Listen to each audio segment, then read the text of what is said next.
Video no for Messi Casam, say the city as a chef for Ebekaya, a Bribia Bessin Corner, a woman near see a rating, a Sicano, say the city, a B minus, B plus, a plus, Sane, A minus, Nasi Force, a B, a Dean, Nasi for do be say a junk, and in some baby. Now, and then I better to just say fish for chess, a Sicasamono, or what they are called B, or what grading to B.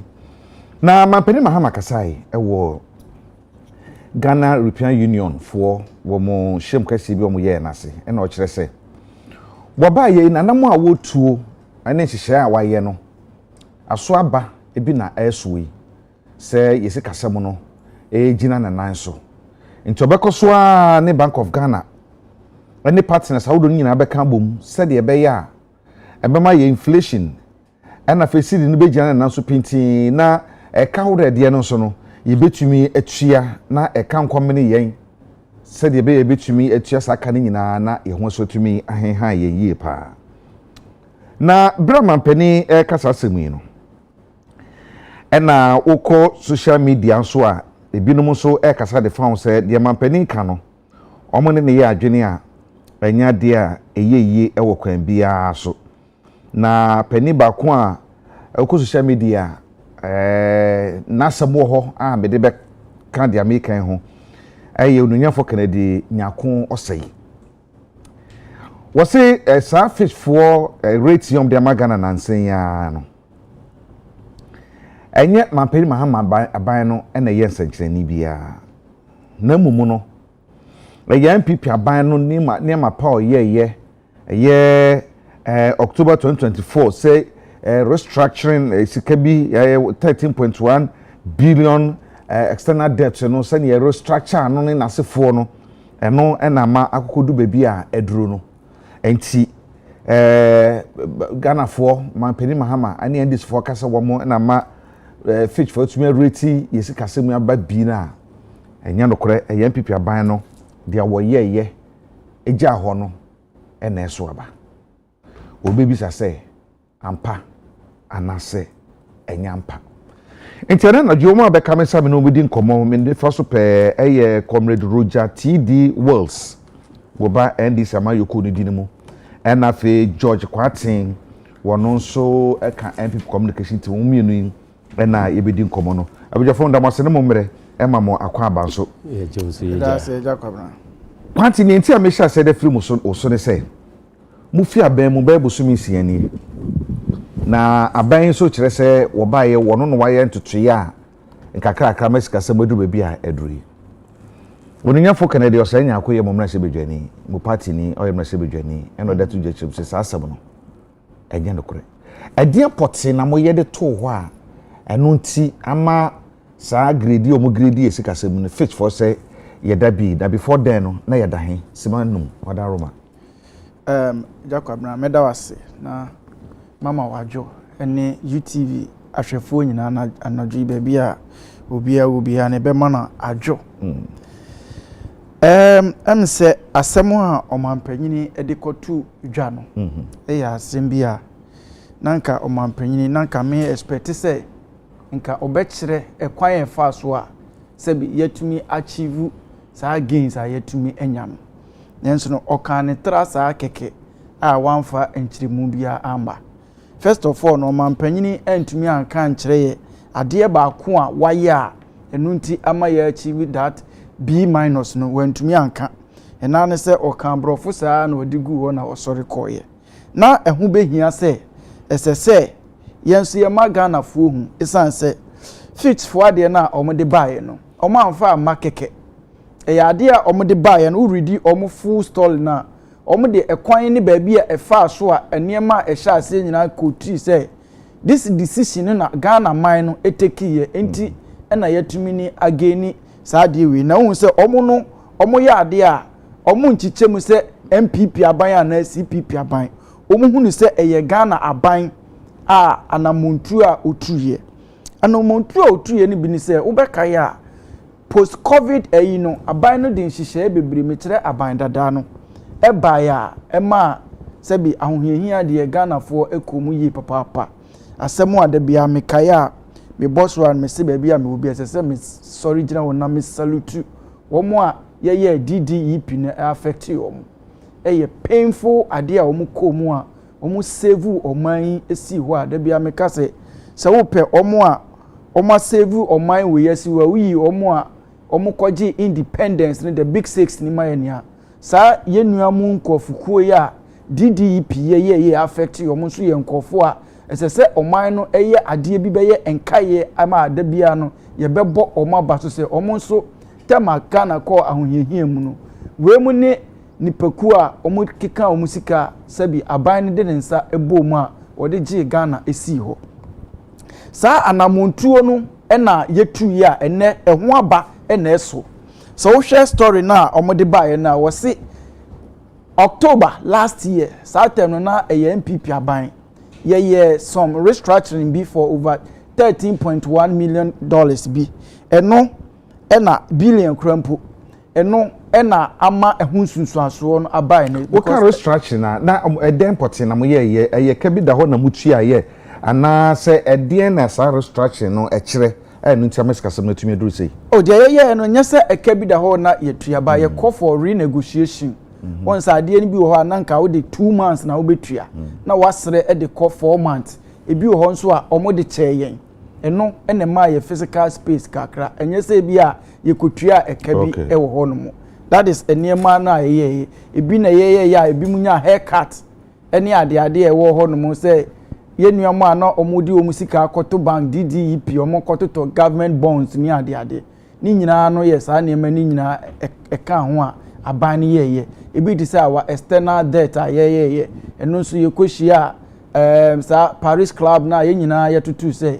oman no sabi yakọ ahohiahiem enti no munya ye moa na moae ni nyina ye nhyehyeye a ye eno hu nsunsuaso ene ye hu but me can say ndis ne wa bem President John Dramani Mahama eneti akonwa so sabi obaye no bibia ne hono a waye a we beka se obaye no wode niema ABCD egu akwan ena nipa na wode rating so baye no wan kotu bibia e kire se dwumadie bia anase decision bia ye take no since January 7th no ena de hu sunsu aso aba o read this story no obia Ghana ni bia betumi read wan kotu bibia sa o si decision bia ye no somewhere October e hu sunsu aso ena ye hu na ene but oye president ono zina wa bem na so be take credit na fair enough happy one abreso into so be take credit na ye de ye ne ntwe na mum onum a omunim de ene wonum a omunim saa niema we no omunim se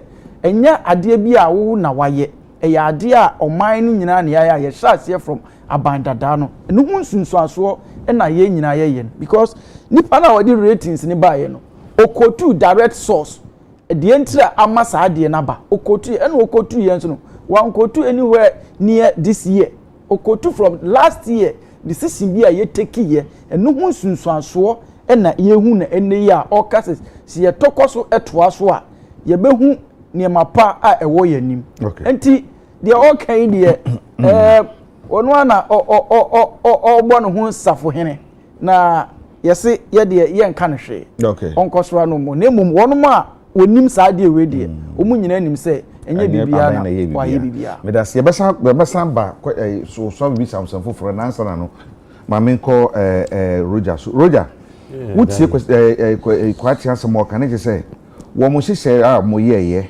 restructuring ne hwan na ama akwakoba se ese no omo RTMB mo ba 6 months nie nkonya be na mo ye o so mo nya hwe wo mo hyehyɛ no na mana akwakoba sa won say agrofron a na o pedro ana ntokwa efuno a na afidi o pedro yedi kan mechia yetiefo ni na mechia Ghana fo ni na mafa akwenya so echia His Excellency the President John Dramani Mahama ni na bedi echie ni impenifo na omode omunyansa ni omunim de e de boa ema Ghana afa ni ntuma pa efra na before ameshase no minia bema eba be kasa no na o kase His Excellency the President enkomodidie mu no wontumi anka adipoti ya ntina minim se oba be kasa no obeka adipoti ya omo claim se omaye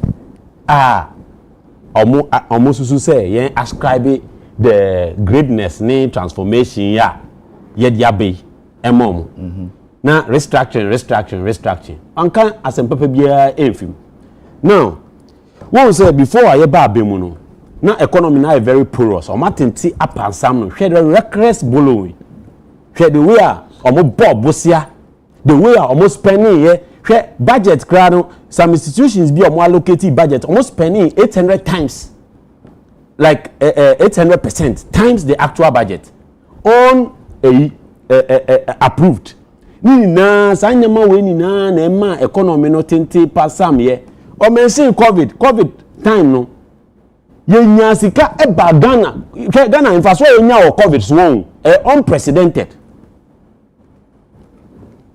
Aside that no omo be kan kure say omo gigi a revenue no omo be ka kire say revenue a omo enya during the covid era nko times 2 omo exceed target but yes still no omo say ekro no pasa hwezi kasem look at the rate at which na dollar no dwane because say aviator sa game na omo mia na plane to fum no dollar ni to fum say enye easy with all the men ni economic messiah ni economic jet lease ni bus lease omo woni na no they couldn't manage this economy and omo ma economy no call into shambles.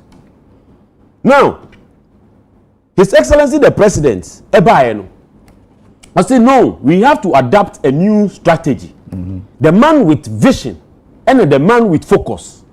And Opao Finance Minister Honorable Atuforsen say ombra no mehwe na yemfa Ghana sikasem no ene ihyehyeye no yemfa nto ye so that bibia aye kama. Oman bia sikasem ye obibia e friend fiscal policy. Some fiscal policy no, it has to do with you taking decisions concerning how money operates in your economy. It no we hwa ye ba no yembe yes excessive reckless borrowing no. And I say excessive reckless spending no. Now sir report here fit for the abano. One say the NDC and His Excellency John Dramani Mahama is competent when it comes to economic stewardship. Where buyer omo economic messiah no is incompetent when it comes to economic stewardship. Because when to me anfa ishiseye bia antu in play and make sure say dollar no afa into my pay for. Enti mo deport na mo ye ya. Ma mention fiscal policy. Ma mention fiscal policy abubo spending. Abubo like going to going in for loans and reckless activities in the economy. Yenye sade no. Aside that, we are also trading to bring in what we call forex. That is what we call the gold for forex through the gold board. What I say? Because the issue behind Ghana, dollar issue, ni sikasem with bringing in also Ghana's economy is highly dependent on import. Jami Patrick say, "Adia ye di wo Ghana, adia ye se, adia ye no mo Ghana no. Bebre na ye kra if ya manone ene ba Ghana." Now before obe kra sa nyama na ba Ghana no. Now we hear say ubenya enough dollar. Odi be kokko kra sa nyama no. It is a dollar no ehun be ya ahuntia en na ma dollar no price no eden ekosoro. Insi no ewo His Excellency John Dramani Mahama nimdie no ene Atuforsen ni Sami Jemfi ideology no. Omo say ye establish gold board so that is here no gold no ye na ebeje akoton ama no ne. Na say gold board ye na ni boso mi no. Oh and say bi busumi. Once I hear the idea the buy no. Once PMMC already the National Assessor of Gold already. Whoa, it's no sa act no sa no jumedi no. Nanka e ho da but yen share mu kina at a point in time no mo ka say omukra no mu create gold reserve no. But gold the edaho, how does it affect the currency? Gold reserve no England no. Gold edaho, how does it affect a currency? Na say affect the currency no so de na mo so mo de amoye no. Yeah, trading. Trading, ye ton, yeah the forex no aba, ye the hard dollar no. Dollar no, ye the aba. Central Bank, ye the aba Ghana ha say. Emo the dollar so that who the no ukọ say ukọ kra nyama obenya dollar no bi de ko inside Ghana. E the aba. Ye nya enough of that. Mami kwatin so me samba so 30 seconds na me kwatin so it ye nya enough of that and na ye o hwe your friend say euro bonds market na ye be structure no because almost say the Eurobond market. Ohwe nyama omobeyeye the way omo destroy economy now. Okay. Na enye lucrative. But we be restructure and yes also restore that confidence in the economy. Me dance. Mami ko kwatin so na misa kwatin. Yenhwe ansam befi aban mu no. Na man sikasem na yamafo ka say almost all the rating agencies in nyina ka say yesikasem no junk na nasefo. Enti se ade ne ye jonko sa abere no a eba ne se ne tumi sisan preko pesa ema no eba bi because anya hwekọ betu akọ B- ana se bia B+ B- no ansa na B aba ansa na B+ aba anko B- ene ko B+.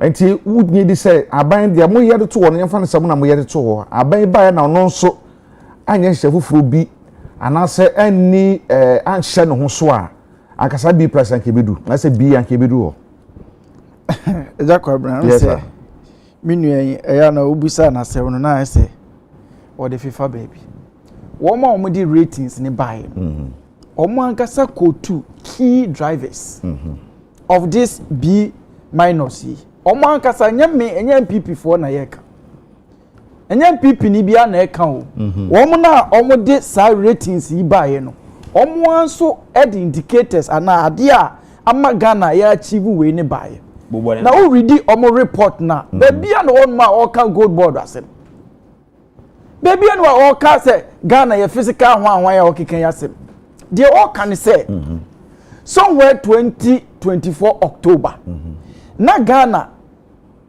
ya external euro bond no ya restructure $13.1 billion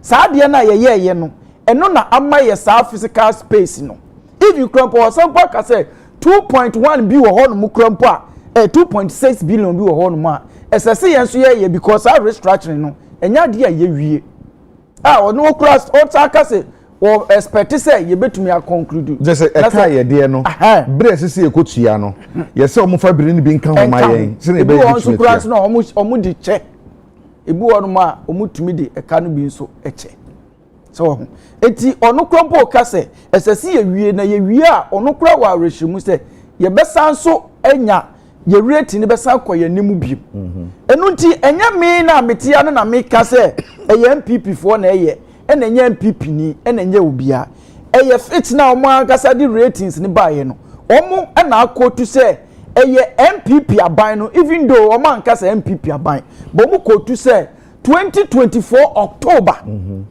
some decision bi a ye take ye no eno hu nsunsuanso na ye hunu enei October emphasis October November December bosome miensa na aban so abenya bosome ensia enti yemfa ne se bosome miensa hihye pa mo ye de to ho no se dia wo kan se hihye pa no anka aban so ba ye na nkono nso anye bi fufuro bi a ebeboa masa hihye pa na ye adwuma anka bedu be bi ye dure eno no enya me na me ka o enya etsabi ye ne etia na eka nipa na odi ratings we buy eno wo quote the entire or arrival announce or achieve this rating no ono no wo kan ye na we read the whole story na baby and one ma quote say in 2025 since January ban ya taking decision bi eno na aboa me yenya we okotu no clear say October 2024 ye ka bi ana ye de euro bond no ene ye restructure emu $13.1 billion eno ho ensunsuanso na yehu na eni enu ntukọ ono story we read this story na okoso ka kire say 2.6 bi ho no mo a o hwe animu say ye be ye ono nso na se yetumi ye ono okra ye be sanso akọ animu biem aka ho enti enya MPP fo na ye ka ena enya sabi mi ama betra na meka story na ga say nipa na o this ratings na omo bon ho aba so sisi e bon ho safo hene no odi de entra ya achieve sa de enu nyina e baaye there's nowhere ena okotu say aban we yakoye gold board odi andi da bi won kotu aban no ba bia say obaaye na okotu say aban ya obaaye e bia Ghana aban since 2025 and she say bia o ma ye amamo achieve say ya obia ne no problem so nipa ya ade a osaye but one kasa was say and she say no ye no October 2024 one na wa be na ye MPP aban nti na me bisa say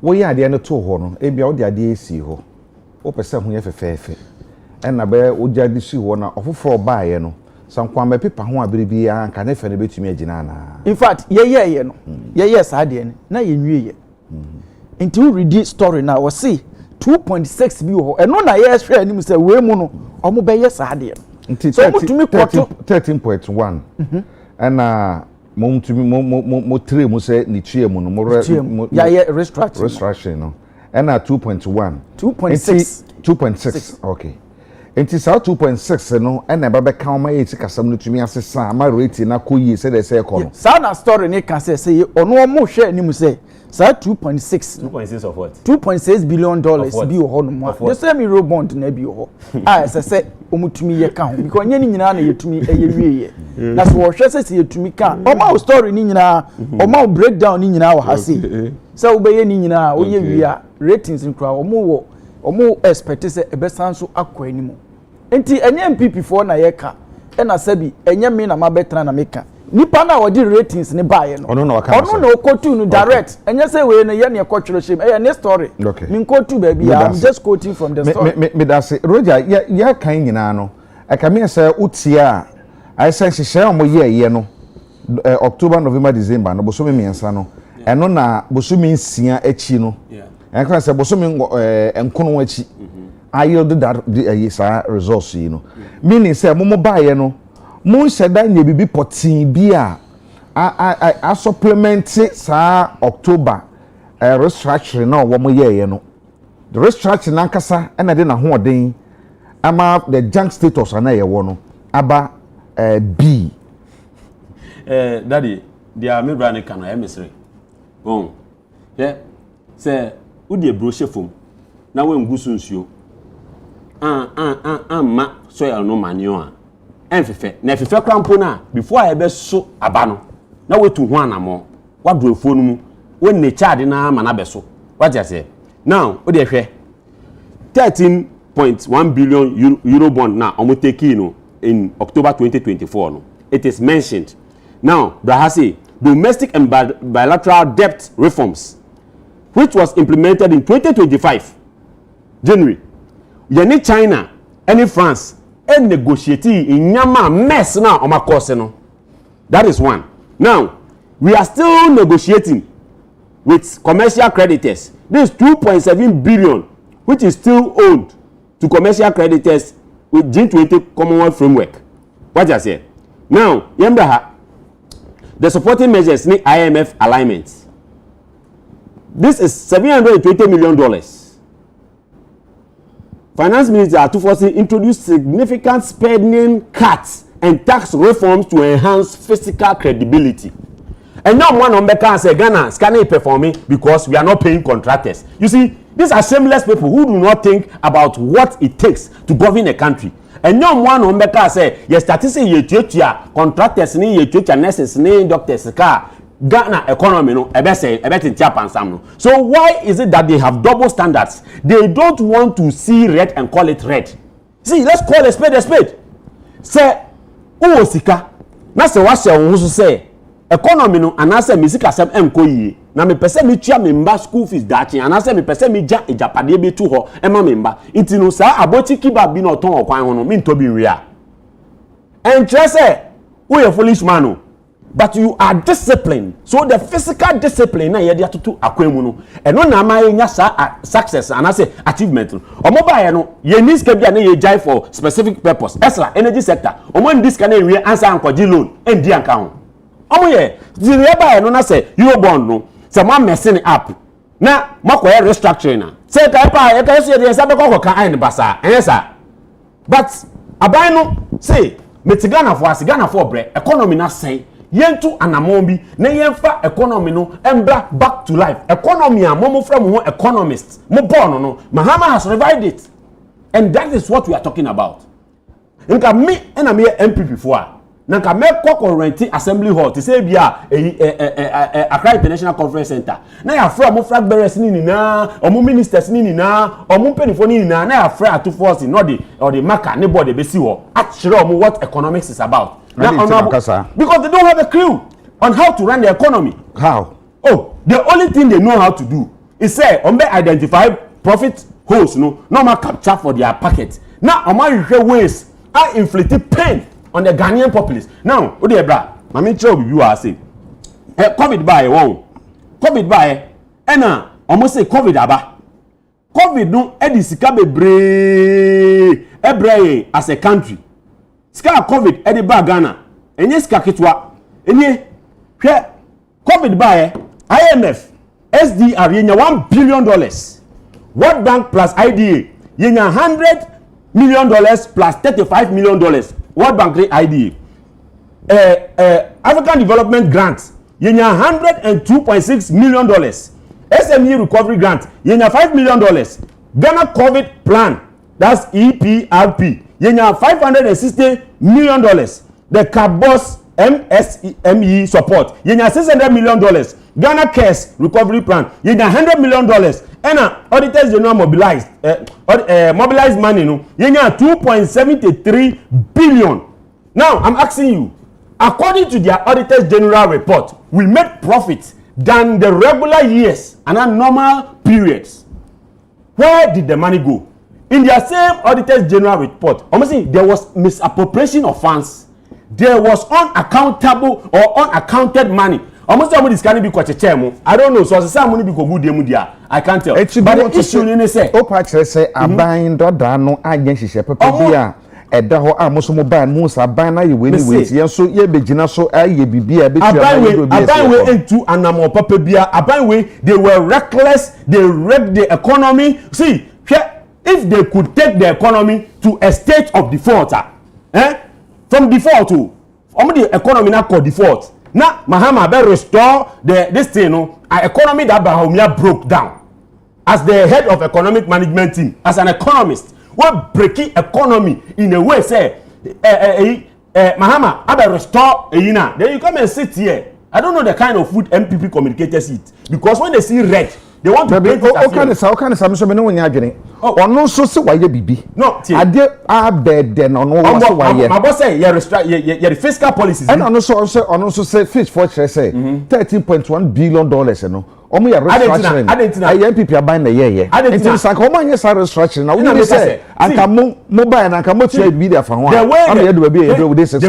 The way the country was going, the mess they have caused. Mami can tell before Mufi Abemuno, even the IMF negotiations. Now the light bill cry, the kusiawa. You know, say every 3 months. Granted. No, I want to paint a picture for them to know. Granted. Yes, they say 3 months before this thing. There's no way a 3 months baby can give birth. That child, that baby has to be nurtured. If you are saying so, do you want to tell me say government is continuous. Government is continuous. Almost say na wo mo ye no. Sanka wo manya sihye bia se na restructuring ye kan wasam somewhere October na muni abam no. Sanka nya restructuring no mo ye no. Muso ba mo so restructuring eye. Enti ye so ye mpam atade se na be ye restructuring be kwa. Anka within 6 months no. Anka mbo tumi aduru bia ye duru. Me da se o ka se ye mpam atade. Enti am ka cho say a vision. The vision is before I feel Abemu 1 minute me call before I feel Abemu 20 before I feel Abemu 2016 His Excellency John Dramani Mahama catch Akufo-Addo say you know Esla no special purpose vehicle man find sanka because I was saying you use the recover energy sector then buy no from sanka. That means they lack the focus and the vision. Okay. But His Excellency John Dramani Mahama oba no ye national economic dialogue it no ye church agreeing e ka say ha say the man find sanka has a yever and sanka dialogue on momo kote no, and that is the fruit because skeni bi bet meja properties amane ba but ne ba no obeda ni sansani me da say on to be hwe so mani nye yes kwatin ye hwe minimum say bra na mo opposition na mo ba mu 2017 no abanda da no aban ye wo so sabere na eye mampeni Mahama na wo no e kan say watu anamon bi afanyina mahode nsam ho.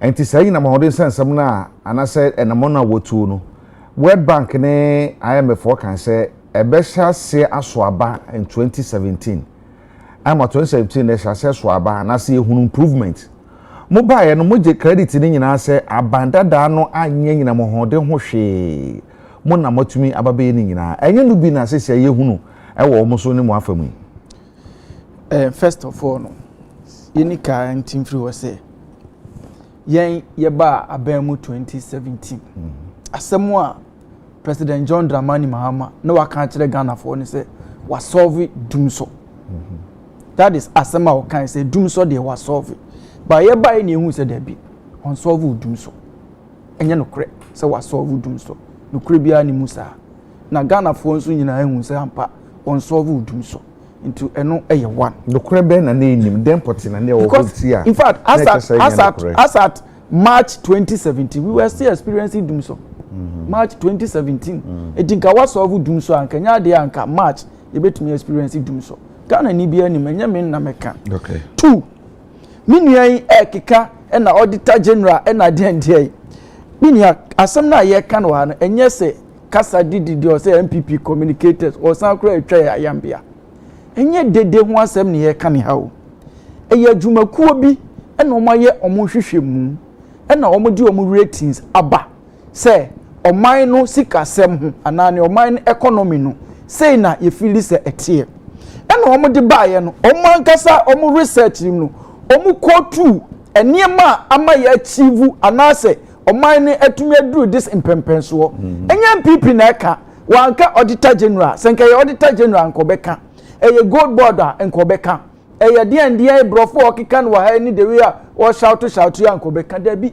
eye simple asem no a adwumakuo ni de baaye no eye simple and straightforward wey enya brofo bi a eye din wo se aban dada no Ghana aban 2024 October and ye two amount $13.1 billion finished one fa matahu bia me matahu that is the only thing that okotu ye say eno ene enya ho ensusuaso two one kan kire ye say who read this story now bebia ne won ma o kan say in fact abenya ye gold boy do anasi we kura in fact onu kura e kan say saade no anamona MPP aban tu ye nwie ye into expect say by the end of 2025 no na Ghana aban atumi awie na se Ghana aban atumi wie a ye ho betoye wakotu figures ni nyina wa ha no mo a aban yin so baaye no oni o ma sign ni MOU a o mo start say o mo be implement all those policies a wo hwe anim se ye beye enti eno no de minua no onjintum say side ratings we na baaye nya B- no eye good ye de nyame ase Ghana afi economy no e fa ne ntuma pa efra na mom de sase ogitum ne say ogitum a ongu sabi enya wo na wo twiro story no enti na wo ko ho story a wo di bae nipa na wo de story bae no wo watu ba bia eye wo de wafa B- ne de wafa e de ball ho safo hene na denti ne wan ko to source no say dwuma ekwan bia na mo bia aban dada ne tuye because okan ni nyina na bom na de na wakotu ba bi baako ene ye ka say ena company no ena dwumakuo no ka say anamo bia Ghana ban etuye eno ena aboaye ama ya achieve we enye MPP ni na eka enye MPP general secretary anase ye former flag bearer anase ye president former president enye obi na eka adwumakuo na omu kotu na omu bo oma baso ene okogina dwumadie na se a obo na ho abaso se Ghana for emo no yoyoyo no se adwumakuo na ne ka se dwumadie a MPP aban no anamo omutuye eno ho na ye hu sunsuanso no enti we mi hu die ntira mi nua betra ha okotu ototo ne nsa se MPP4 na MPP minim argument bi we me da say we nsa argument bi about me da say enti October November December ehye MPP amayoko no aban yes abre no na eno a within that 3 months no ejina 3 months no so na yeduru bi no mo so 6 months amobile no mutumi enya hwenti the way forward no or see 2.16 billion bi o wa eno se mo ye 1 minute ni yan so ya braso kika no kika mbacho hwe ha se hwe we paid in January 2025 we paid $346 million million coupon to who we are talking about the fiscal reforms and the messes you have caused the bond market and stuff onti asema ye kana se any physical reforms and coupon payments. Onti This is the amount. Onti ase. The issue in say, yes, Makoyemuwe in October. No one is disputing, say we taking that stand in October. In 3 months, there's no way a child can be born and within 3 months, the child becomes a parent. The child has to be nurtured. The child has to be mentored. The child has to go through stages. And that is what this government has done. This government is the most disciplined government in the Fourth Republic. This government is the government that look at ways to better the lives of the people. You get it? You cannot just come and sit here and come and rant about the fact that you have gone into the the bond market and restructured or negotiated for within 3 months, and you want to come and take credit. Okay. Once we've come into government and we decided not to mishandle or misuse the economy. Okay. We didn't allow the economy to go into something. What you killed, we have revived. Roger T.D. Wills, Ebama NDC, Onoshe Fuguno, and George Kwaten Soba, and Bama MPP, one also, and Ete, Mr. Benkum so Echirichiri Hono. Ebani say ya, Ubia Edge fans, Eyemia, Eyemia, say ya, Enti, wa we feel no so share. Obi sa me de boso miensa ena sesa niema obi so boso miensia me baa no me so me na mbe ma ne ye enti no ye behwe se ye kwa animu yi ensakre bi besan ba beka ho na ba ne san so a hwan na beje fans no ye beka ne agya bi me di de agya kwabena me ne nana akua kobi ena ye de kasebo no ebre mu meda be dwafo ase so bunya breba wa hwe me so meda wase wo mu chinchim fidie no so ya da wo mase adom dom ye ne a ye besa ne mo hye bio eda mu nyina se mammo ne hwe e mam de yi